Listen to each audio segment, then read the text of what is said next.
How do we empower every person and every organization on the planet to achieve more? It starts with one. From one employee to a team, collaborating with another team. From one partner to their customers to their customers' customers. Expanding opportunity. Earning trust.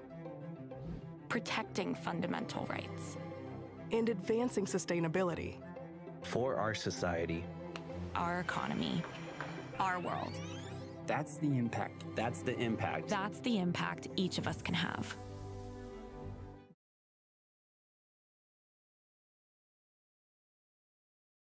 In 2023, it hit 46.2 billion ringgit in digital investments, surpassing, I think it had a target of 30 billion ringgit, surpassing that target by more than half. And Microsoft recently made its announcement of its largest ever investment in AI and cloud, in digital skilling, in driving responsible AI adoption and enhancing national cybersecurity. So with that, that's over and above a progression from the announcement for the investment that we made in 2021 under our Bersama Malaysia collaboration to develop Malaysia's first data center region that is estimated to bring in an additional 8.8 billion in new revenues and create over 30,000 jobs directly and indirectly. So with this, the time is really ripe for us to come together and share our ideas, generate discourse, and develop our thinking together on how we all as tech players and partners in the ecosystem can jointly work together to really seize the opportunity for Malaysia to rise to the position of a leader in the regional digital economy and an ASEAN digital hub. So I'm very pleased to be collaborating here today with Malaysia Kini and Digital News Asia, and very appreciative for the precious time of our esteemed panelists and you, our audience here today. I hope we have a very good discussion, and thank you.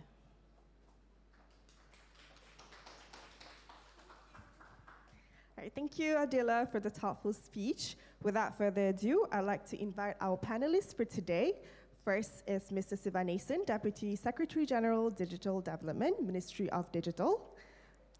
Mr. Maciej Surowiec, Head of ASEAN Government Affairs, Microsoft. Dr. Endry Lim, Chief of Staff, PayNet. Chiun, Chiek, Wong, Director, Bursa Intelligence. Moderating this discussion will be Karamjit Singh, CEO of Digital News Asia. Karam, the floor is yours. Thank you all for your time. Gentlemen, can sit. I like what Adela said, right? So this is going to be a conversation, yeah? It's not just the four of them, right? Or five of us talking among ourselves, right? So what we'll do is we'll start immediately with the topic, which you can see is very broad, right? How can we untap ASEAN's digital boom? So obviously, I like what Adela said. We're here to share, right? And also to collaborate, right? Come up with opportunities together. So please be part of the conversation. Ask your questions. We live stream it, of course. So what we will do is that those who are here, your questions get priority just because you have given us your most precious asset, right? Your time to actually make time to come here. Of course, those watching at home also are carving out time, but those who are here get preference, and then we'll go to the questions, those of you who ask also. So we're going to get started with this. The normal way we do it is that each panelist, right, will just have about 2-3 minutes to share their top of mind, thinking around this opportunity, right? I wouldn't even say topic. And then there will be questions that they're taking, which is questions that people who have RSVP'd have already asked. And of course, we'll be having fresh questions coming in. And you can put up your hand and ask questions. By the way, we're not going to do this the old-fashioned way, which is you wait for all of us to finish talking, then the last 15 minutes is Q&A, I know. As a panelist is talking, maybe you suddenly have a question that you want to ask him. Unfortunately, there's no her, right? So ask him. You can put up your hand and you can ask the question straight away while the iron is hot, okay? No issues with that. Don't worry about I got to hold my question, okay? So with that now, maybe Siva, you start first, right? With what are your thoughts, right, around how we can capture this opportunity, which is according to Microsoft, right, which is in the trillions, 1 trillion, right, to the whole of ASEAN. in 6 years from now, it's 2014, it's insane. Too many numbers there. My bank account is very small numbers, so I cannot comprehend that. Siva? So, okay, thank you, Karam, and thank you for Malaysia Kini for inviting me. So I think when we look at the opportunity based on the numbers presented, there's a huge opportunity for us. It's not only Malaysia growing, but ASEAN as a bloc, economic bloc, it's also growing together. And I think the move towards this growth is not just happening today, but it started like probably, you know, when in the context of Malaysia, we look at ICT. We set up the MDAC in 1996, moving forward in the direction of where we are today. So penetrating the ASEAN market has always been a focus of Malaysian companies, MSC companies back then. And MDAC, through certain programs, they have this market access program, assistance through grants and all that to make Malaysian companies visible in ASEAN. And more importantly, promoting Malaysia as a hub, or how do I say that, as they even had a tagline a couple of years ago. It's ASEAN through Malaysia or something like that, which actually stresses that how important Malaysia can be as an entry point for foreign companies to come to Malaysia and position to be capturing the entire ASEAN market. As you know, it's a 700 million population, and we look at the recent numbers now, how fast they are catching up in the digital economy. There's a vast opportunity.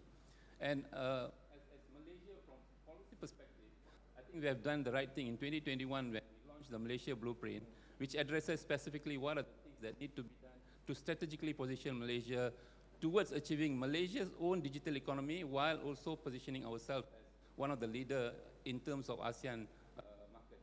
I think just to update the audience today, in the recent Med4R meeting, I think we have done some realignment towards this to narrow down into 9 focus areas which we'll be targeting. One of it is to increase Malaysia's participation in the regional context as one of the leaders, providing more opportunities, more facilities and whatnot to companies establishing their businesses here, and also looking into growing their businesses through Malaysia.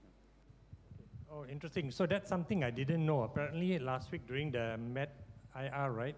Med4IR committee that is chaired by the Prime Minister, they actually have updated the My Digital targets also, right? Or focus areas, which is very good because it cannot be something that is static it was launched in February 2021.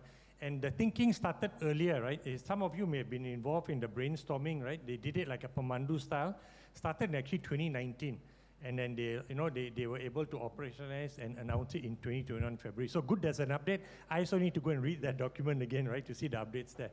Yeah, actually, there'll be a proper launch done very soon to make it public very soon. Oh, that's why, yeah, I was wondering why they were keeping quiet about that. So you got an inside scoop, but it's been updated, the launch is coming soon. Okay, CC, your thoughts on the same topic? Yeah, thanks, Karam. And I think the first one is that I think ASEAN as a single market, I think the world is getting more and more connected, and ASEAN as an overall destination, I think we are the 5th largest economy in the world and things like this. So how do we work between the ASEAN regions become very important. What is the role and what is the unique proposition from ASEAN? I think Malaysia will become the chairman for ASEAN next year, 2025, January, yep. Right? That becomes impetus. Second point is I think need to give a lot of credit to the government, people like I think Siva, My Digital, which is getting all the investment into Malaysia. So all these data center that gets put into Malaysia from say Microsoft and so on. So that serves as a blueprint and a framework that's now saying, okay, what's the next? Which brings to the third point, which is from a public-private sector collaboration standpoint, from an industry standpoint. How do we then, now the data center is here, AI is beckoning. How do we then start to fill up the data center? What are the workloads that we should bring it to Malaysia? When the cloud trend started a decade or so ago, there was a lot of discussion around setting out the ports at different locations, and then it becomes a competition of what are the workloads that fill the ports. And at that point of time, there are a lot of regulation reasons and things like this that doesn't really encourage development or support the cloud strategy. So right now, I think that there is an opportunity for the government and the private sector, the corporates and the SME to work together to say, let's identify the problem statement in the industry, working together, that will ultimately create jobs, create opportunities for businesses such as, or even technology players such as Microsoft to identify what are the skills needed, what are the technology needed for the right AI capabilities to support the industry development. Okay, thank you. Dr. Endry? Maybe I'll take a step back, right? I think the key thing is the stark difference between the global north and global south.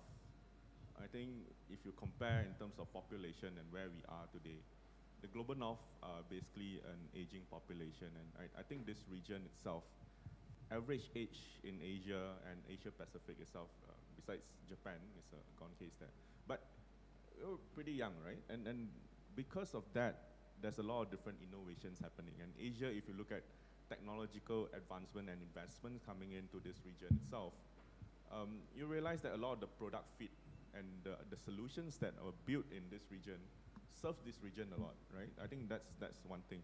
Number two now, how Malaysia should position ourselves. I think historically, Malaysia has always been playing a very neutral game. And I think neutral, that's okay. Neutral, right? So, and I think that's where Malaysia's strength lies, right? We are friends with every single one in the world. And I think now you can see the fruit of some of these things happening, but now how do we then capitalize some of these things? We see investments coming in, but what's next? And we have policies in place now. What should we do now, right? I think the pace and the agility in how we do policy making, maybe that's where an area that we can consider. How can we be more agile in doing some of those things? Innovation-led, but at the same time set some of the guardrails to just protect everyone and the industry. How do we then have inclusion? Now, the big techs are coming in, but how do we then allow and create that space and inclusion for small, medium, or even micro businesses to actually be on board and leverage on things like Gen AI and things like that, right? So I think these two parts then allow us to then see how can we then take charge and lead the conversation in creating a hub. And to create a hub or to be the hub itself, now you need to have certain level of maturity in our ecosystem structure, but at the same time, you would also want to then have interoperability, greater regional integration. I think that's where we would be able to drive some of those things because of the diversity that we have. I think I'll stop there, okay. But I think those are the key points that I have. Okay, interesting that he mentioned a government also has to be more agile. So if you want to be critical, you can say blueprint February of 2021, right? So now it's 3 years and 4 months later, only now they've updated it. So obviously the cycle has to be a lot tighter next time, right? No more, at least every 18 months you're going to do that. To be fair, it's a lot tighter and faster, right? I mean, last time blueprints take 5 years, 10 years, right? But now I think that. Oh yeah, it is lah. But while we are faster, the game is moving ahead. Nobody waits for us, so we got to move faster lah. Because interesting when you talk about speed. Just a quick anecdote. I think about 2 months ago, the French Prime Minister called some of the global thought leaders in the space of AI, invited them to the Palace de Versailles. I think they were there more to take pictures, right, a historical place, and to talk about AI. And at the end of it, and you can find it online. He said that obviously, gentlemen, the path forward is clear, right? It's faster, faster, faster. It's amazing that he said that the only way you can deal or you can take advantage of the world that is changing thanks to AI is speed, moving faster. And he didn't say faster, he said faster, faster, faster. Amazing. So that's just a little snippet there. Okay, Maciej, do you want to share your opening thoughts now? And then also, by the way, Maciej just came into the region, right? Maciej, he was actually based out of New Zealand, Australia, right? And unfortunately, Microsoft saw fit to locate him in Singapore. We won't hold that against him. But he's now going to share his opening 3 minutes remarks. So sorry, I can't help but always have a little dig at Singapore. It's funny that you say that. I would say New Zealand is a better version of Australia, and then maybe KL is a better version of Singapore, if that's what you're trying to say. But hey, no, I love the last points that you were saying about the speed, and I think that actually that slide up there illustrates it very well. Not sure you can see the details, but essentially what it shows is the speed with which different innovations add multipliers to GDP growth. And if you think about the history, like the innovations appeared every couple of hundreds of years. Then they started appearing faster, every couple of decades. internet was born, like not long time ago. Like smartphones were born just, the time when the kids, which are now teenagers, are being born. Cloud was born 10 years ago. And I feel like now the speed of innovation is increasing, so we need to be very agile to make sure we capitalize on that for the societies. I also love the fact what you were both saying about, hey, what's next? And I think that transpires the ambition, the level of aspiration in the country, because I would feel like, hey, there's a lot going on here already. And I don't know if somebody can show the previous slide, but that was really interesting as well. I think there was a diagram from the Financial Times about the anticipated growth of the data center capacity in Malaysia. And just to pause for a moment, like if that chart, which they're not showing at the moment, which hopefully is going to go back in a second, if it's true, in 10 years, Malaysia is going to be having more compute capacity than the entire Southeast Asia combined. Wow. So that's pretty big deal. So I feel like this is one super important cornerstone of the opportunity for Malaysia to really capitalize on that. And I agree with you that it requires more than that. And I think that Malaysia has two other components that are so critical and super important for being placed on the global map. The first one is the role it plays in the silicon manufacturing supply chain. And I always find it interesting that people in Malaysia, when they talk about chips, they think about it as manufacturing play. Like, I think about it as an integral part of the digital economy play, and the opportunity that Malaysia can actually have being part of that. And the third component, and I think that you kind of impersonify that in a way, is the digital kind of entrepreneurial ecosystem. Like Malaysia has this natural, and I'm Polish originally, by the way, not from New Zealand. Like we have the same entrepreneurial spirit in Poland that I can sense here in Malaysia. And I think that entrepreneurial spirit translated or infused into digital economy, that's something that's going to be a great driver of growth. And I'm pretty bullish on Malaysia looking forward.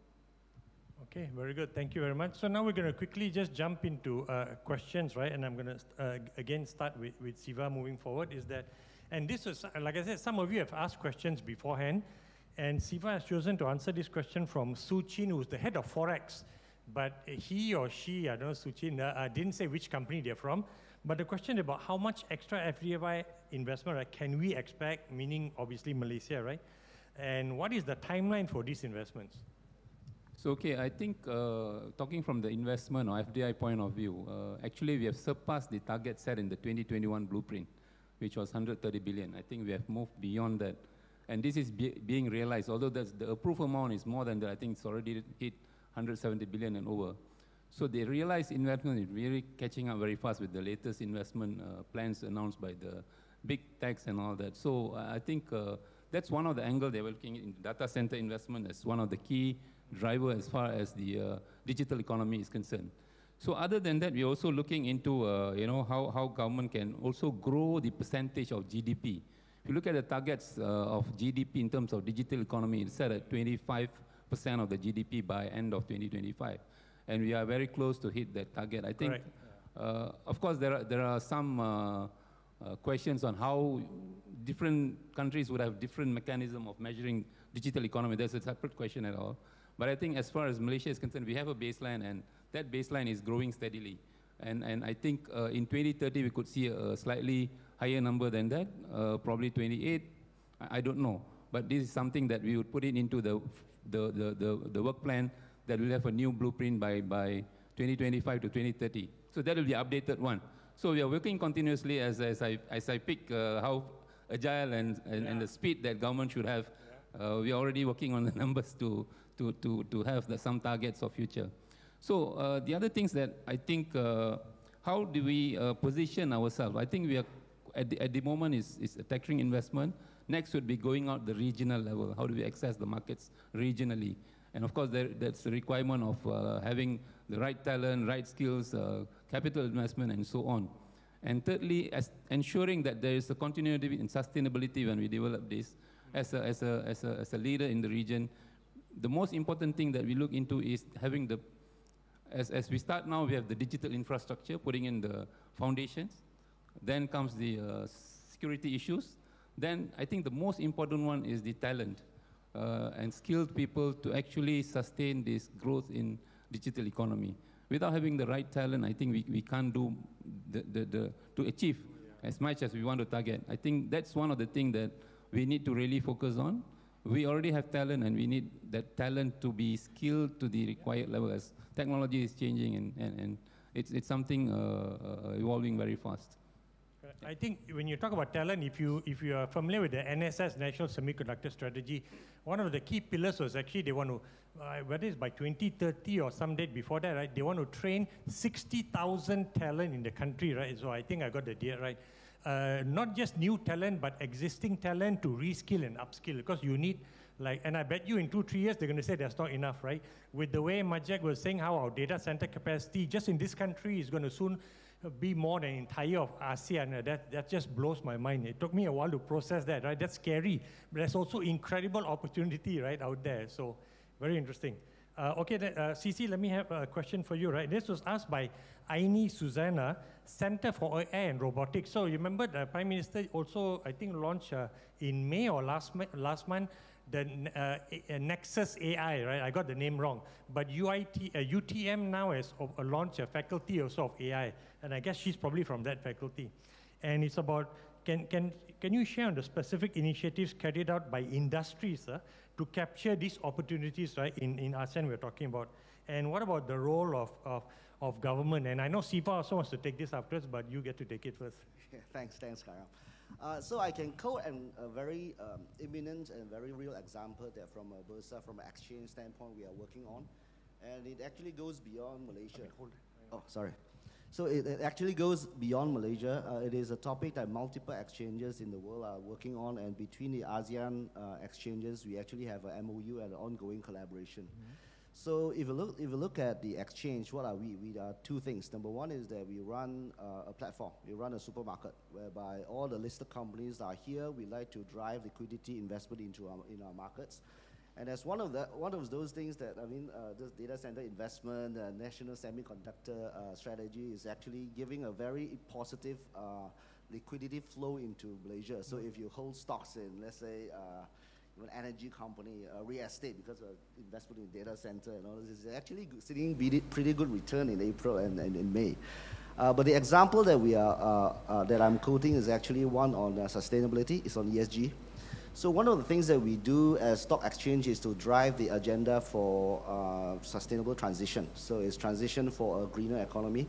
And as part of that is what we do from an exchange standpoint is that we operate infrastructure, data infrastructure for financial reports for listed company. And one of the key things right now is that investors or customers, they want to know what is your ESG disclosure. How good are you in different aspects of sustainability?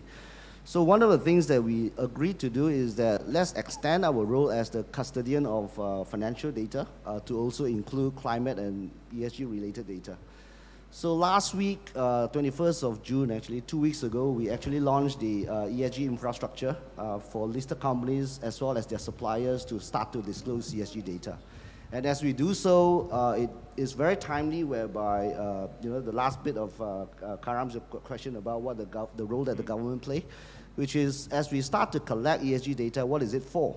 One of the key things is that to support the national green agenda, which is how do you measure NDC. So as we launch the ESG reporting structure, we actually look at MITI and look at the new industry master plan and start to look at a focused economy. So the first wave of data disclosure, companies that are disclosing to our data platform started with a lot of real economy companies, such as the construction property companies and automobile manufacturing industrial product. So we are starting to collect those kind of data. So that's number one. So the second step we are trying to do now is to work with industry regulator, such as the MPC from oil and gas industry, such as CIDB, the Construction Industry Development Board, to look at how do we then promote how these regulators look at these contractors and companies, SMEs in Malaysia, and how do they tie financial requirements as well as ESG requirements to holistically view as a business as how sustainable these companies are both from a creditworthiness standpoint as well as their ESG credential. So as we start, this is the very beginning of the journey. We have the collaboration with Indonesia, Thailand, and Singapore Stock Exchange to say each of the exchange should operate that infrastructure. Then the question about interoperability, meaning if I am a company in Malaysia, I am a Gamuda contractors. When I do the disclosure, how can I make sure that a company in Vietnam, for example, which they do business with, or Australia, how do you promote me as a business to business opportunities there? So this is one of the very top of the topic that the exchanges in Southeast Asia are looking at, to look at how do we create this infrastructure, not only as a national standpoint, but from a regional standpoint. Because if you look at financial record, today if you open an account, KYC is done in Malaysia. You go to DBS in Singapore, they have no view of your KYC, right? And that then creates a lot of opportunities for businesses, international businesses, rather than regional businesses that start up in Malaysia to seize on these opportunities. So now the idea is, how do we then, let's say 3 years, 5 years down the road, maybe create an ASEAN Climate Bureau that play that role of a KYC, but from a climate standpoint. So these are opportunities that are emerging. Then the big question is that, these are strategic. Where does this fit into the data center, national semiconductor? So what's the business model? So that's still a question. Okay, interesting, which is fine, which is why Adila said that we're here to share ideas, right? And work together, right? You got to collaborate. So Dr. Endry, you now also from industry, right? So I want to get you a question from PayNet's point of view. What's the future of payments and cross-border payments? I know you're jumping at to answer this question also, because all of us now, it's becoming more easier for us to go to neighboring countries and make payments without running to a money lender. Those days are soon going to be gone. Maybe from a perspective of digital economy, I think each and every one of us won't wake up one day and say, I want to pay someone, right? I think payment is embedded into everything that we're going to do moving forward. That's number one. I think number two, with how things are moving right now, in terms of the pace of technology and how the evolvement of consumer behavior, I think at some point, a lot of the products that we are seeing today will not be as is 5-10 years later. And it will be more of a AI native type of product. And so it's not embedding AI, but being AI native, right? That means you rebuild everything. And at some point, my robot will be, or my AI will be talking to you, right? Oh, that's freaky scary, right? At some point, we're all going to have an AI twin or companion. Scary. And the thing is that if that's going to happen, it's going to disrupt the whole industry. I think that's one key thing, right? A lot of those things, it's going to happen, and it's happening already, right? So then how does small businesses or startups in Malaysia then participate in that? I think at an ideal case scenario, when that happens, ideally the market share will go to one specific solution, right? Because my robot has a very defined, so there's no emotion in it, right? Ideally, if it's a zero-sum game, everything will go to that one part, right?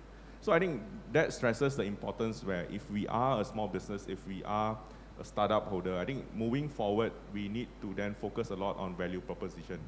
No longer enhancement on how we do things, right? A lot of the different new things that we are coming up in this region itself is just maybe enhancement on user experience, UI, UX, right? But value proposition moving forward. How do we then have something along this way? So future of payments, 3 key trends. Number one, I think a lot of the payments will no longer be on card rails. On what? Card rails. Oh.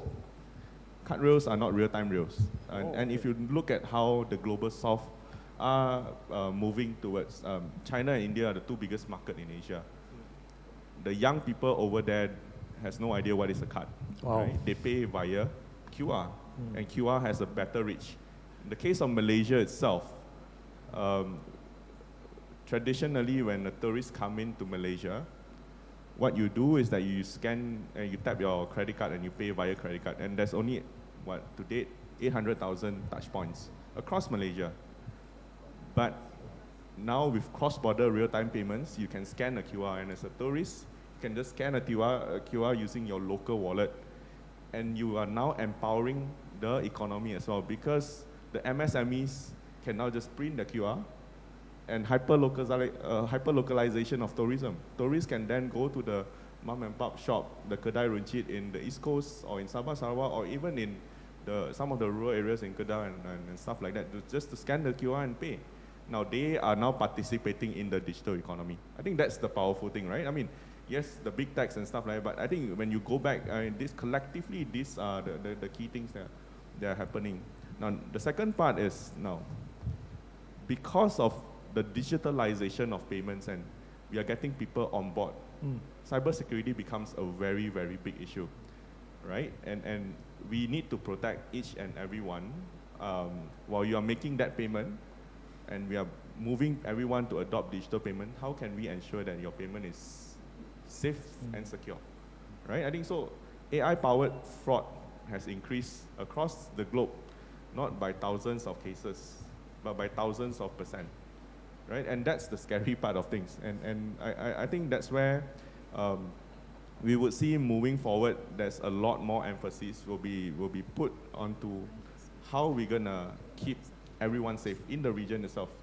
I think that's one of the key things, because PayNet itself, I think we are in a way one of the more advanced in the region, because yeah, definitely. We have a national fraud portal that powers all the banks, so and the non-banks. Whoever that is scam, you can call 997, right? That's the call center. But essentially, at the end state is whenever a victim lodge a report via the app, just by a click, by right, the funds will be traced and stopped. No longer any movement of funds. You earmark that and return. That's the ideal case, Ideal, right? yeah. And we started off from 2021, and I think that's something where I think it's also to give assurance when people are moving digital. Yeah. How do we be inclusive and also making sure that everyone is safe?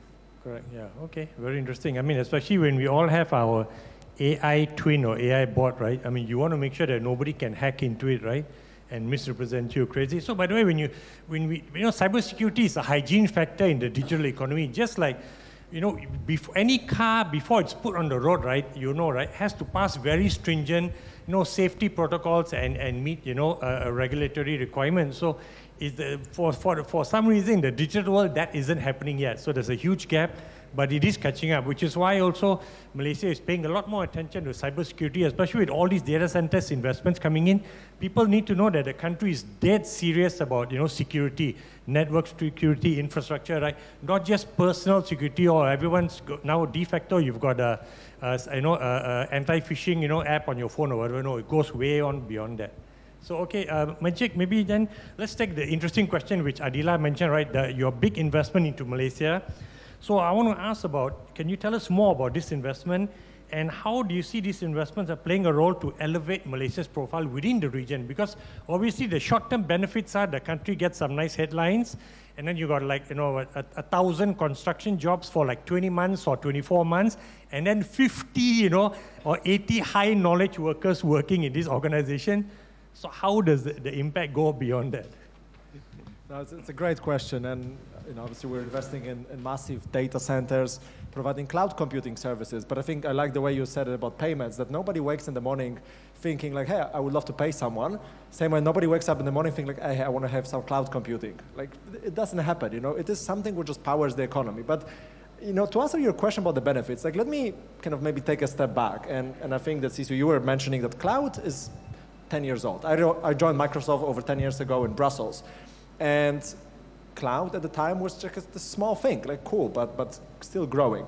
But there was a country in Europe which was recovering from global financial crisis, which was very much traditionally embedded with very different industries. But there was a place where we actually opened our own first data center in Europe. That was our first data center region. And that country was Ireland.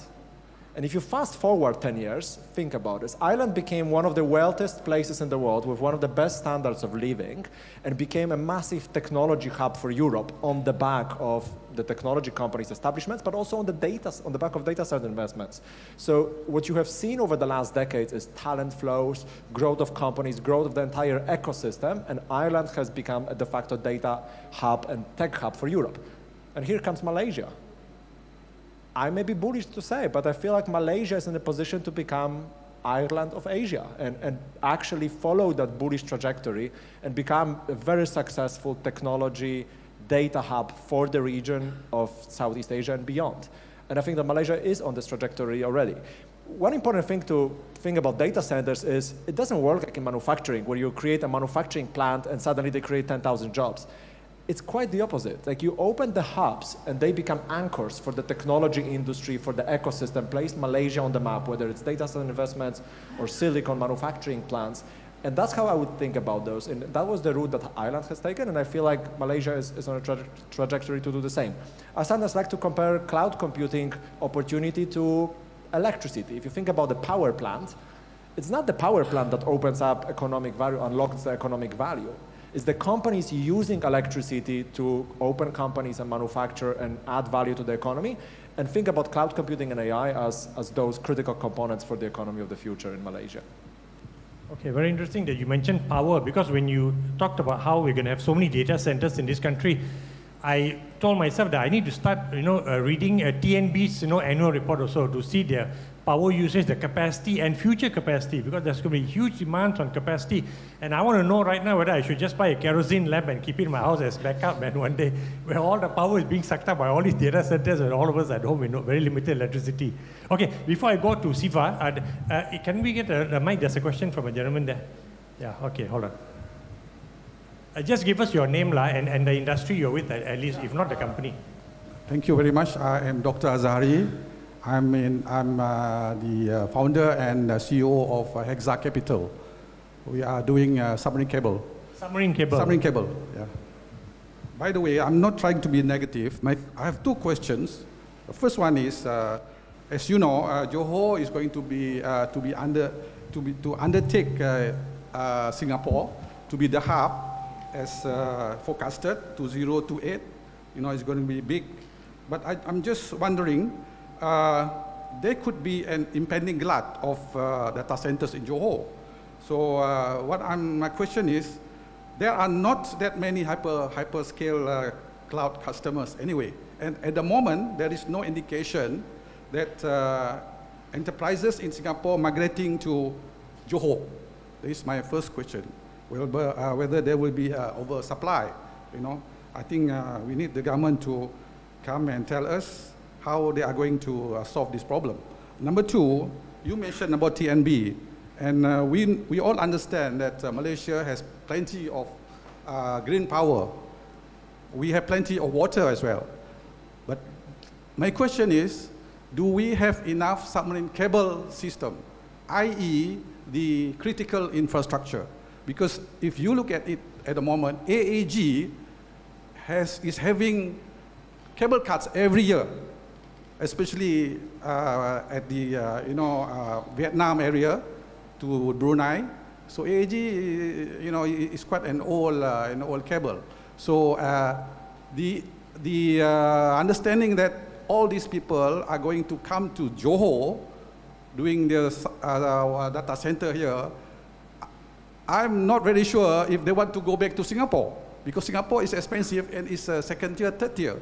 And if you look at latency, there will be some problem. But if we can go direct from here to Europe or to US, that will solve a lot of problems. And at the moment, I don't see any indication from the government or any other private sector to say, look, we have this plan to do submarine cable. So that is two questions. Okay. Thank you. Very good. So because he's in a submarine, so AEG, by the way, is one of the a large, consortium, right? That has own submarine cable that goes from lands in from Malaysia, Singapore, Tokyo, or Japan, right, and then to the US. So that's how your internet traffic travels.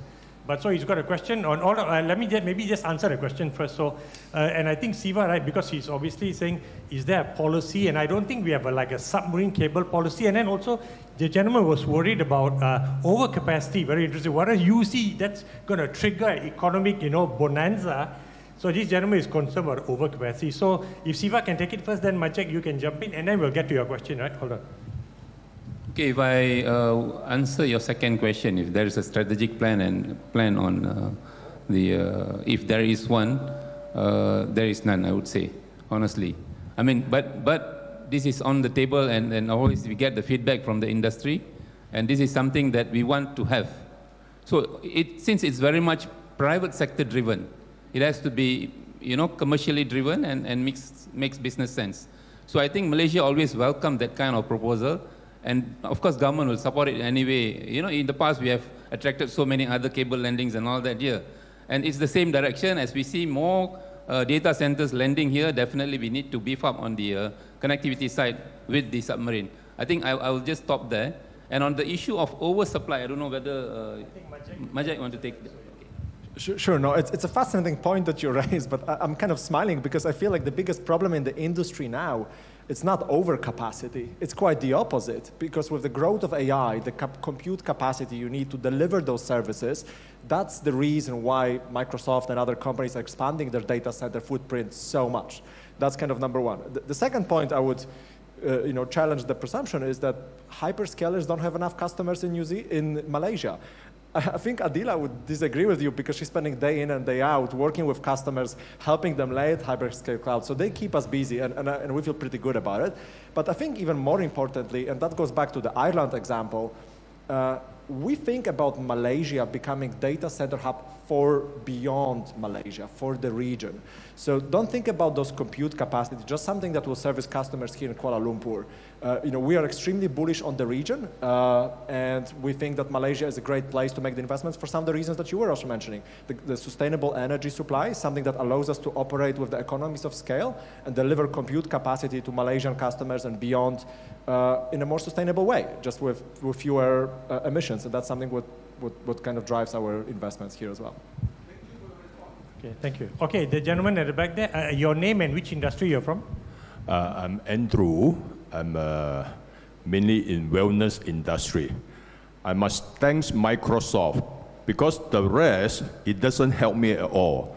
Talk about multi-billion company, Gamuda, all this, Bursa, I'm at a loss, But Microsoft 365, Power BI, is so great, help me to make a lot of money. Hey, hold on. Are you planted by Adila? Adila? Sorry, I don't know her at all. Oh, okay. All right? I have to ask that.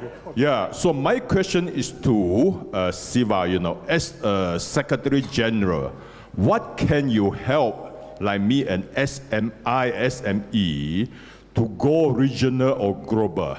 Same like the Bursa.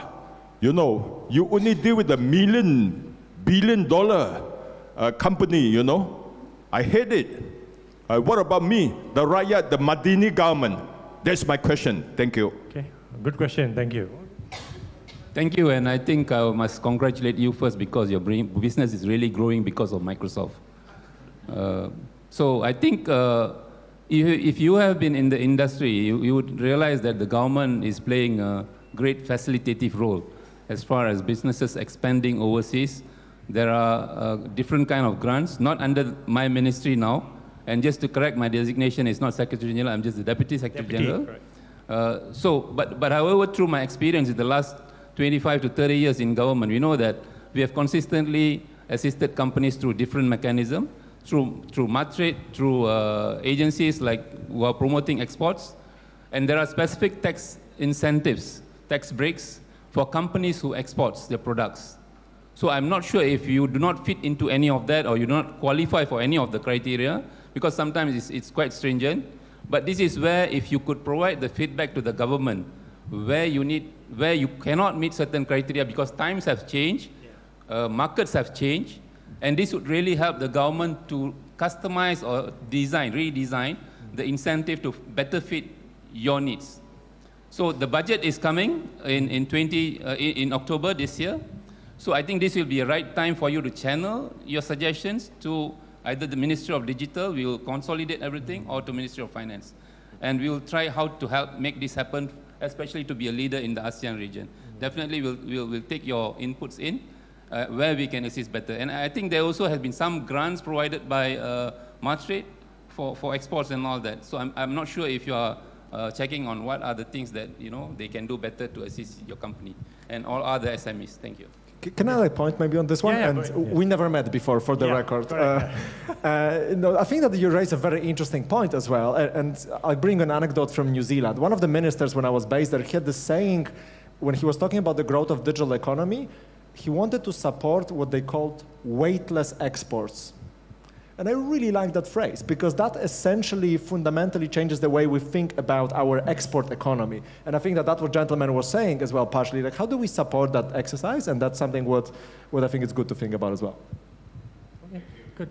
All right, I'm going to now go back to Siva for the questions. So for those who just came late, you can put up your hand and ask questions right away. There's no question at the end. Okay, sir, before we take your question, so I see the experienced people in the audience asking questions. Hopefully the young ones also can ask questions, right, to challenge the panelists here.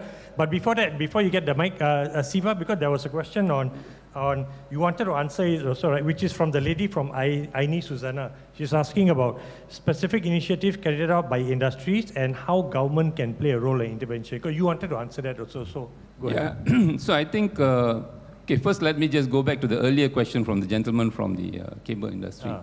So just to give the perspective, I don't want you to get a wrong message if I didn't get it right.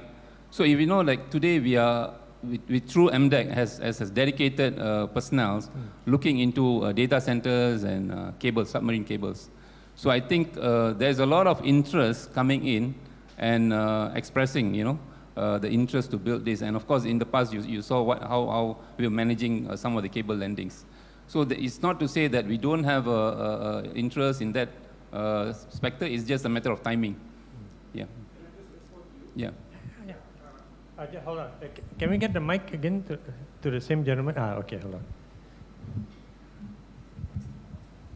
Hello. Yeah, thank you for bringing this up again. You know, I saw in the news that the minister, YB, your YB, Gobin, has mentioned that during the meeting, they have agreed to form a committee or to have another submarine cable, ASEAN submarine cable. Is it true? I will not be able to confirm this at this point in time. I saw it somewhere. If it is in the media, in the public, then it must be true. And what I'm saying is, I would like to propose, since we are going to be the chairman of ASEAN next year, maybe we can say, look, we have the capacity to lead, and we are people in the private sector already have done it. In fact, I've just got feasibility study grant from USTDA, from US government, to do the feasibility study until end of the year. We have signed it last year during APEC in November in San Francisco. So we were ahead of the other countries actually. Of course, I'm not talking about Singapore. Yeah. Singapore is our big competitor for the time being. Yeah, you know? Yeah. So, I mean, I just want to you know, agree with you what you are doing. Okay. Thank you. I think we'll take that on and I'll get my office to get in touch with you and follow through the ASEAN arrangement. Thank you for the feedback. So the other question was? It was really just about how can the government, what role is the government playing in interventions, right, for us to capture these opportunities? So I think I did mention about this earlier, how the government facilitates investment, facilitates market access, and so on. And I think the other thing that we are trying to grow this digital economy is by having the right regulatory framework in place. Because we understand that currently our regulations are not sufficient enough to ensure that, you know, one of the things that by my colleague here is about safety and security. So recently we tabled the bill on Cybersecurity Act. So that is one of the kind of a foundation. The other one coming up next is the Personal Data Protection Act amendment. This will ensure a better ecosystem, better protection and so on for individuals, sharing data and all that. And the third one coming up at the year end, on the next parliament sitting, will be the government data sharing policy, where it will be a kind of, how would I say, it will be a quantum leap in terms of government, you know, where currently we face a lot of issues, bottlenecks when it's concerns about data sharing. So this act is actually aims to remove all that hindrances and all that to enable within the government agencies, data sharing would not be a problem anymore. So so what it tells is the service to the rakyat, service to businesses and all that will be much faster, neater. Government will have a better, what do you call, sight on whatever that is being done. So it's not meaning to say that we're going to spy, but it's basically providing better services to the rakyat. I think that's one of the things is going to happen soon within this year. There are other things that we are looking into strengthening the ecosystem. Having a better legislation, The other work in progress is also the AI guideline on governance and ethics. So this is already started by MOSTI. It's not out there yet. It's like what you call waiting for the ripe fruit to fall on the ground. So it's anytime soon you can expect the release of that document, which is very important, I think, for setting the stage for the AI growth in this country. Yep. The next stage will be, of course, looking into regulatory aspects, regulations, and all that. As AI, we are following closely what's happening around the world. And we have My Digital Corporation also actively playing a role in the World Economic Forum where AI is concerned. So all these interventions and, how do I say, like the government's role in facilitating the development of digital economy would set the right path for ahead. Is the chairmanship of ASEAN for a 2-year term? No, it's an annual thing. Oh, annual, so, yeah. okay. So I know that I think Siva and his colleagues at the Digital Ministry are under a lot of pressure because the government plans to use the chairmanship of ASEAN also to really leapfrog Malaysia's standing globally, right, but within the region, especially from a digital economy point of view. So they'll be doing a lot, they'll have a lot to do. I think next year, December, if Siva is on a panel, you'll see a lot more white hair on him then, for sure. Okay, now before we go on to CC, right, the gentleman there wanted to ask a question. Can we get the mic to him, please? Put up your hands, sir, so they can see you. Okay, right there. Again, the name and which industry you're from. My name's Amin. I was in the power industry. In the power, oh, was lah, okay, power industry. Okay. Hold the mic closer to you. The hot topic now is the data center. And among other things, data center needs green energy, and being in tropics, we need water. Okay, I just read from this Bloomberg, it makes statement say that if all our project data center in Malaysia, not only Malaysia, few other country, Ireland, Saudi Arabia, if it is done, there's not enough green energy. It's more than the total green energy supply available in the country. So what's your comment? Maybe, Maciej, this is right up your alley. You're raising a great point. Sorry. So yeah, I think you're raising a great point. Like, because the world's digital economy is growing, we need more energy, period. And I think that there's a couple of kind of reflections on this one. The first one is, that's why we encourage the governments to invest and think ahead, because we see the demand growing and we see that those investments will require energy. Thanks to the fact that, I think big hyperscale cloud service providers have adopted clean energy policies, we are kind of stimulating the market demand for those green energy supplies, which is something what we can afford. And we're going to challenge the market to provide us enough energy in order to be able to scale investments. But I'm also pretty optimistic about some of the other sectors which you may not be thinking about so much today. I think fusion is a big opportunity looking forward, and I think that people, the conversation I'm hearing telling me that there's an opportunity in a couple of years' time, hopefully, to have some breakthroughs in fusion or nuclear fusion energy. And then finally, depending on the energy mix, as Microsoft, we consider nuclear energy as a clean energy because it's carbon neutral. Yeah. So I think that the combination of those factors, they should play a role, but you have a great point. We should not take the foot off the pedal with investments into green energy because we're going to need a lot of that looking forward as well. Okay. I think just to add a little bit, right? If we look at the energy policy making landscape in Malaysia, just comment a little bit, right? Oh, sorry, just quickly, we're down to like less than 10 minutes, so please, especially online, I'm disappointed in you guys and gals because there's no questions from the online audience yet, okay? Let's get at least one question coming from you. Okay, sorry, Endry, go ahead. Yeah. If we look at that, right, that position Malaysia in a very good,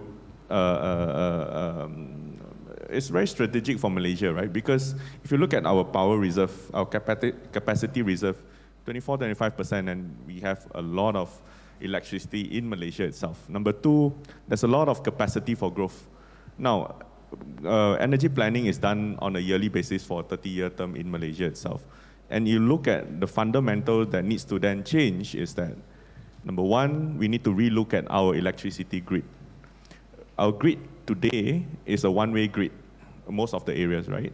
Then as you produce electricity, you might not even be able to sell back to the grid. So then there are also fundamental things that we need to do to then capitalize on some of these things, number one. How do you then collectively being able to generate green electricity and then sell, because regardless, everyone needs to connect back to the grid. Yeah, definitely. I think moving forward, I would go to the extent and say that I don't think we will even reach the net zero commitment if we are doing things that we are doing today, right? So then that position Malaysia in a very good place because we have resources, we are a carbon sink economy, but at the same time, we have the capacity and the capabilities to then look at new green energy technology. I think that's where it is, right? Net, we might not have enough, but Malaysia might have surplus, and we might be able to cater for this region itself. Exactly, yeah. Yes. Okay, let me just move on to a question to Maciej first. CC, just hold on with it. Because he's got an interesting, he wants to answer something about talent, which we always have to come to. But maybe Maciej, I'll just go to a question for Maciej for you. Oh, I said Maciej. I told him I may accidentally call him Maciej because one of my favorite basketball players is Maciej Johnson. So no relation at all, but okay. Anyway, what should Malaysia do, right, to realize this vision of Malaysia being a digital hub for ASEAN, right? And any recommendations from Microsoft, on for our decision, for our policymakers, and maybe any best practices from a particular country you want to highlight to us also? Oh, this is a very broad question. I think you triggered the first recommendation, continue investing in green energy. I think you named it. This is a competitive advantage that Malaysia may have versus many other countries. I think the other point that you have mentioned on skilling, we have announced as part of our data center investment, we're going to skill 200,000 Malaysians in AI skills. Like, that's great, but we would like to see both the government, but also others to continue investing in this domain because that's going to be the real locomotive for Malaysia. The other ones I would say is, this island example, this Estonia example, be open to data flows. Make sure that you are an open economy in order to benefit and capture not only the economic value you can create here in Malaysia, but beyond in the region. I think the payments example is a great one. Like, this one of those industries which is borderless. And I think that we need to think more about those borderless industries. I think Malaysia has adopted AI policy roadmap. That is great. Having those cutting edge policies which create a baseline framework and blueprints for a success in the country is awesome. I would encourage as well to demonstrate that with deployment. So if I would challenge the government on something is deploy fast. I think governments have an extremely important market making function because so many companies are suppliers to the government and you can be a role model. Many governments say that we want to create an AI economy. Like, that's great. Start with deploying AI across the economy. So these are just some of the loose recommendations, but I think that this is like a long coffee chat to continue there. Okay, CC, oh sorry, okay. Let me just, okay, okay, great. Come, can we get a mic to the lady there, please? Thanks. And then also, Maciej, because you mentioned AI, right? Obviously, I'll finish up after this with a question to CC and then to Maciej, right? One more on this topic of AI. Your name and just the industry you're from, please? Sure, my name is Rachel. I work in research. Research, okay. Yes. So I have a question that's kind of broadly related to the idea of Malaysia being the digital hub of ASEAN. It's related to collaboration and competition. So from the aspect of payments, for example, there needs to be some amount of collaboration so that we can facilitate cross-border and so on and so forth. But in an economy in general, there's going to be competition. And you're talking about being competitive with the markets, the people in other countries in ASEAN. You think of the global market and so on. So my question is, where would you say the collaboration opportunities and the competition opportunities are, and what is Malaysia's USP in terms of becoming the ASEAN digital hub? That's always a tough one, our USP. Okay. Anybody want to take it? I'm okay. Or you'll get a prize for stumping the panel. I think I can only speak from the payment space, right? I think, number one, if you look at the opportunities for cross-border payment, why account-to-account or real-time payment makes sense. Do it now, my debit, those are our products, but it's mainly a domestic product. And in certain fronts, we don't compete in a way, but we are making the pie bigger and we are empowering our own economy itself, right? If we connect to Indonesia, we're allowing our Malaysians to go over to Indonesia and spend there, and we're allowing Indonesians to come over. So there are areas where we need to collaborate, and it's a bilateral anyway, right? And we see technology as an enabler. How do we make sure that there is interoperability? With interoperability, then there's more regional integration. And we don't see that as a small pie, right? We want to then make the pie bigger. And I think that's one. Number two, the other area that actually we don't, we see cybersecurity, fraud, scam as something that we should always collaborate in, be it domestically or regionally, because those are areas where you're going to touch about talent. Cybersecurity talent is scarce around the region. Number two, talent on AI is scarce, right? Instead of us competing talent, why not we work together and share intel and work together on how do we share best practice? So we always do share how we actually do things on curbing fraud and scam to the different switches in Asia itself. So I think those are areas that we see a lot more of collaboration instead of competition, because I think the objective that a lot of all this domestic switch is mainly sovereignty for the country. Number two, how do we drive digital payments for our nation? And that's also their mandate, right? And purpose. So I think it's more collaboration. I mean, that's for our space. Yeah, definitely. Can you just the back? Yeah. Just a quick add-on to what Endry mentioned. I think probably you're already aware there is an ASEAN Digital Economic Framework Agreement. Yeah. So this will be a kind of arrangement between countries in ASEAN to collaborate and complement each other, even in terms of having standards, the interoperability we talked about in many angles. It covers a very comprehensive, it's a very comprehensive agreement. So you look at how this will provide opportunities to compete. Definitely, if you go 30 years back or 40 years back, we started with trade.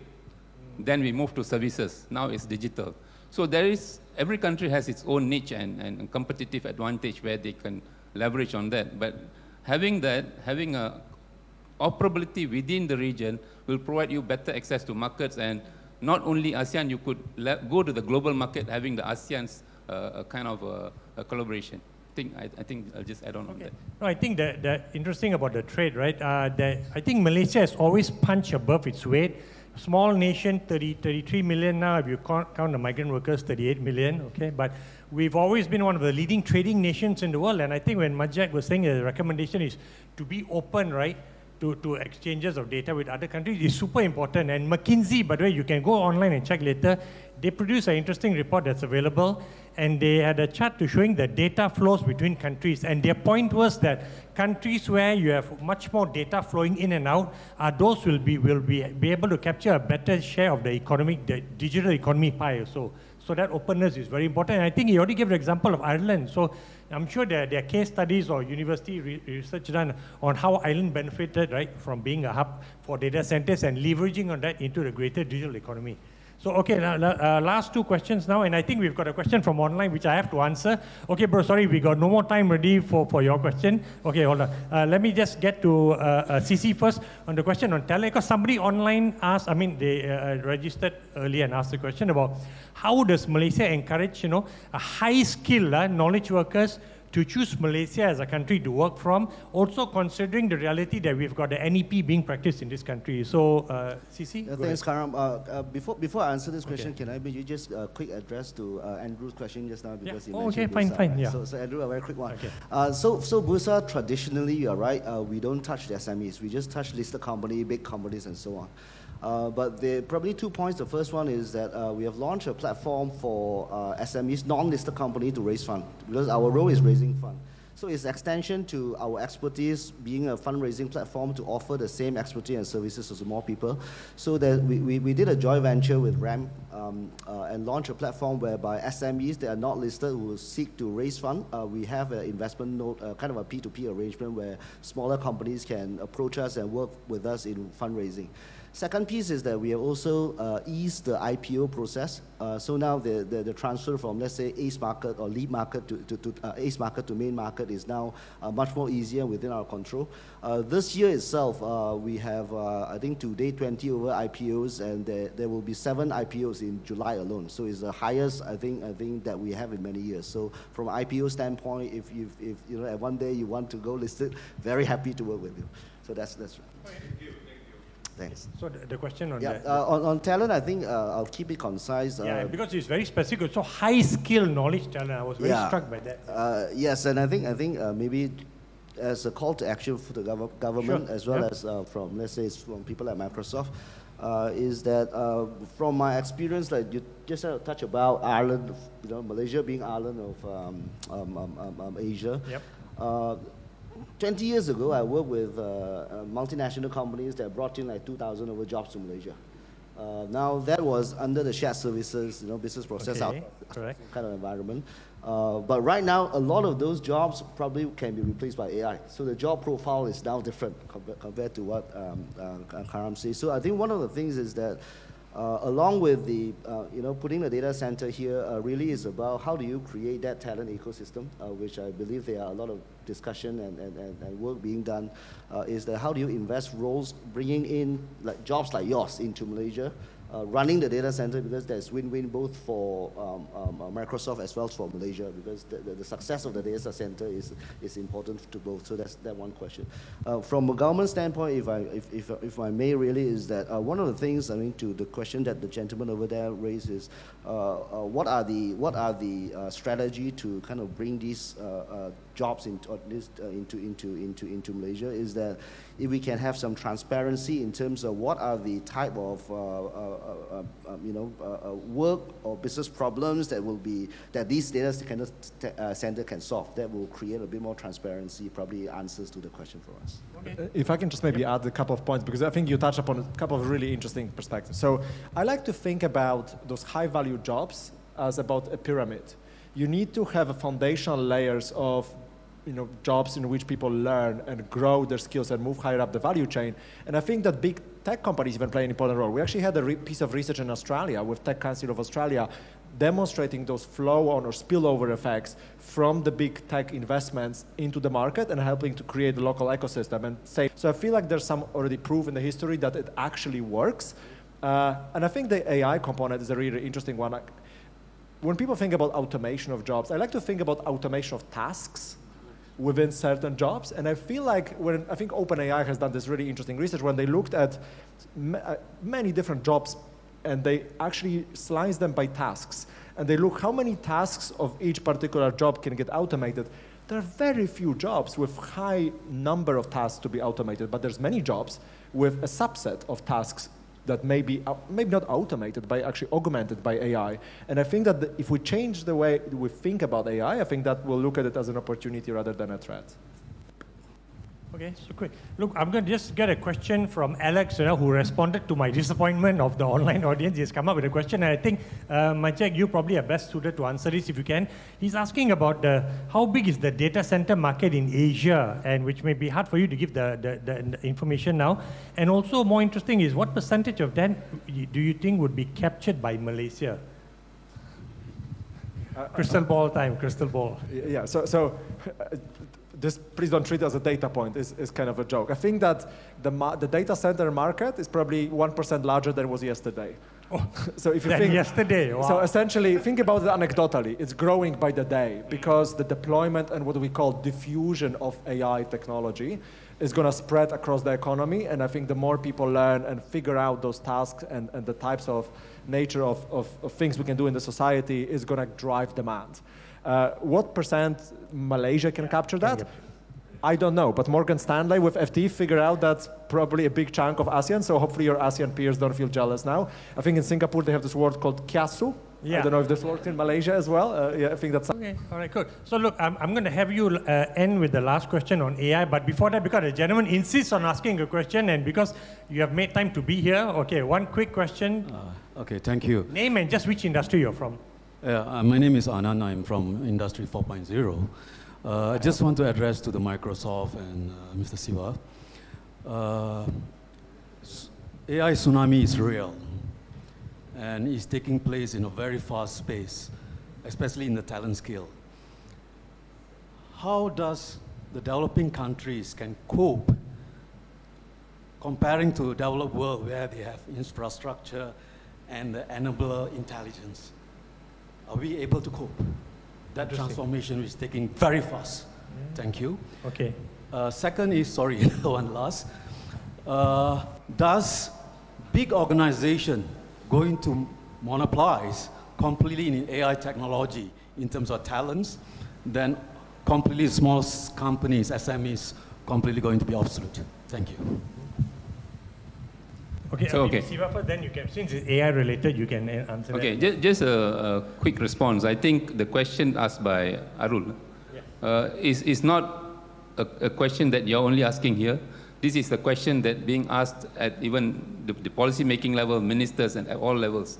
And we are still trying to manage how we could handle this, the pace of AI and equipping people with the right skills.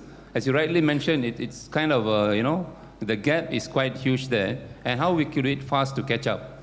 So there will be, or I would say today is already happening, the skilling of people with the right AI tools, the capability to even understand basic AI with the program like AI for AI. That's very fundamental. But the next level, how people from the industry could adopt it. The next level, how could they play a role to customize it? Then how could they even do the AI thing for the country and for the region? So it's not a one answer fit all. And there are like structured programs, we talked about the UTM having the AI faculty. Yep. And if you know that AI faculty is just a branding of AI. They've been already learning this 25 years ago. Right, machine learning, all those things are already there. And we have a lot of people actually, both in the industry, some in the government, having a great knowledge of all this. So it's now socializing and making it expand to the greater, the people outside the industry, and more people would hop on and learn this skill quickly. Okay, very good. So I'm equally optimistic to Siva, and a couple of reflections. I'll go back to gentleman's point earlier when he was praising Microsoft 365. Like, we like to think about our technology to be part of what we call factors of production.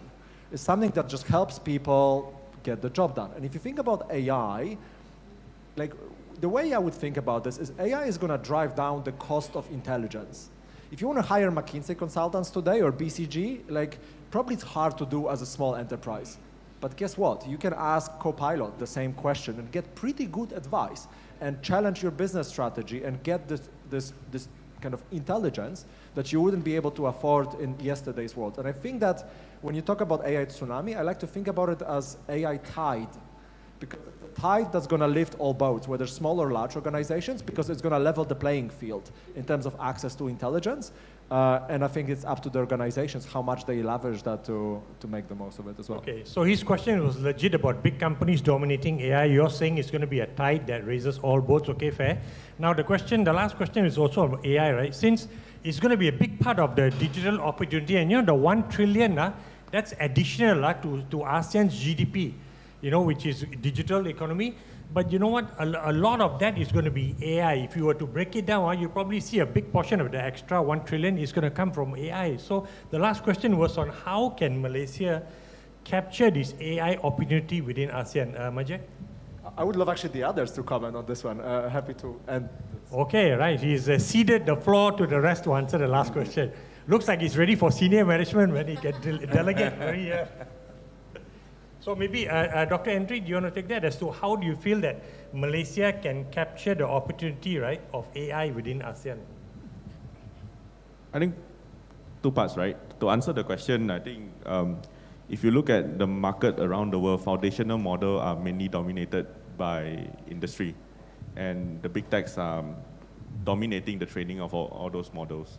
Now, there are two parts of AI. One is the consuming part, and the other part is the training of model and the development of using AI for very high value work. I think that's where Malaysia, at some point, everyone is talking about how do we consume AI. But we should start thinking about how can we reimagine the things that we do with AI. And I think I'll go back again that Malaysia has resources. Malaysia is seated in the area where there's no natural disaster, has power, and talent. Right?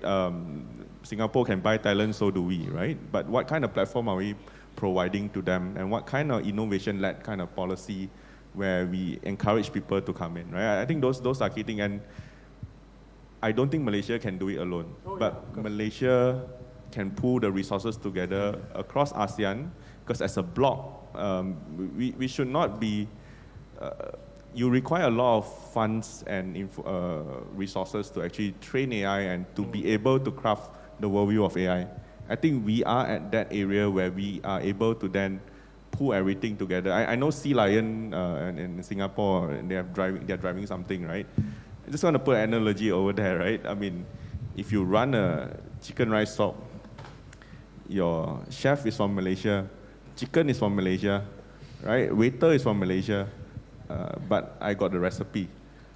I mean, why, right? At some point, someone will wake up and realize that, hey, the recipe is easily copyable. Why not we take that and then we run it, right? I think then that's where the government would then need to work together with the industry and then let's craft a vision together and move to it. We need to collectively, we need to be clear of where we want to go. I think I'll put that. Okay, I think it's important that we be a place where everybody is AI savvy, right? And we welcome AI talent. And I actually forgot, Microsoft did commit as part of its investment to skill 200,000 Malaysians. That's a very important number that you got to keep getting out there. So I don't know whether it's through free or through dedicated workshops. I'm not sure, but you can find out. Adila is here, Maciej is there also. And I just want to say, by the way, because you talked about how we consume, AI, right? So we've got Prem Chandran, the co-founder of Malaysia Kini here. I don't know when he came in, but the reason why I'm highlighting it, he had a very scary conversation with me last week. He said, Karam, and he's been traveling around the world, and he said that I think AI is going to hit media companies the way social media hit us, right? And it's going to cut our feet out from under earth. That means revenue-wise. And we probably only have like 3 or 4 years before that happens, because then all of you are going to consume the news, right? By just talking to your AI bot, right? Hey, what's the latest tech news in Malaysia? What is the DNA saying? Or just anyone is saying, give me the best of the tech news. And he'll just come to you without you needing to go to the website where the business models are stuck in a certain manner. So very scary how AI is going to change that for sure. I totally agree with Prem. So hopefully it doesn't happen. But maybe ending, and okay, go ahead if you want to just get a quick word. No, I think it's a great point. And I think just building on what you were saying, like, I never ran a payments company or a stock exchange or a government agency. So when people ask Microsoft, like, how will AI change Malaysia? Like, don't ask us. Like, we can create the foundational technology, but it's for the people like here on this panel who will figure it out. The tools are created for all to use. Who uses them best, right? Which means we have to be highly skilled. Okay, CC, you want a quick one before I end? Because I'm standing up now, which means that we got to end the show already. With the question that you asked, right, it's up to us to give you the problem statement, and it's up to you to solve the problem. Then you can, respond all. The tide rise. Tide rise, all boats. Okay, just one last thing. I think because Microsoft has got a presence in the region, and I think we're still relatively early in the AI game. What would be great is that every year, whether you start this year or next year, right, you produce a report of, ASEAN's AI Pulse, where you monitor, right, how each country is moving forward on various metrics, so that then the government can know where they stand with each other, right? And if ASEAN wants to lead, that would be a good thing, instead of doing a global one, because the competition is much more stronger among us in the region also, right? So that would be great if you can trigger sponsor and have that research done. Not by DNA, of course, right? But just get someone to do it, right? I think that would be fascinating. So with that now, we thank all of you for your time, for remaining here. Normally at the end, some people will leave. There are more people here than when we started. And thanks for the audience online very much. And we look forward to seeing you again at the next Stop in Tech. Thank you all. Give them a round of applause, please. Thank you.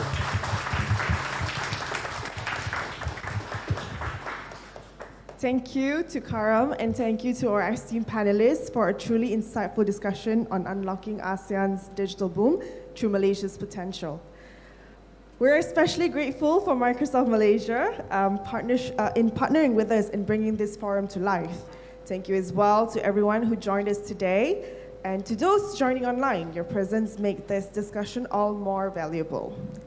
Before you leave, I'd like to take your 1 minute to scan the QR code on the screen and include your feedbacks for today's session. There are also some light refreshment prepared for you. Our event crews will be passing them to you as well shortly. And thank you once again, and have a great long weekend, everyone. Thank you.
How do we empower every person and every organization on the planet to achieve more?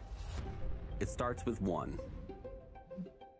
From one employee to a team, collaborating with another team. From one partner to their customers, to their customers' customers. Expanding opportunity. Earning trust. Protecting fundamental rights. And advancing sustainability. For our society. Our economy. Our world. That's the impact. That's the impact. That's the impact each of us can have. That's our collective opportunity. Empowering 8 billion people. We are in a new era of AI, where we will be able to build as fast as our imagination, unlock our creativity, and innovate responsibly. As we take on society's biggest challenges. Together, we can ensure these benefits reach every country, every industry, and every individual. When we empower every person and every organization on the planet to achieve more, we empower the world.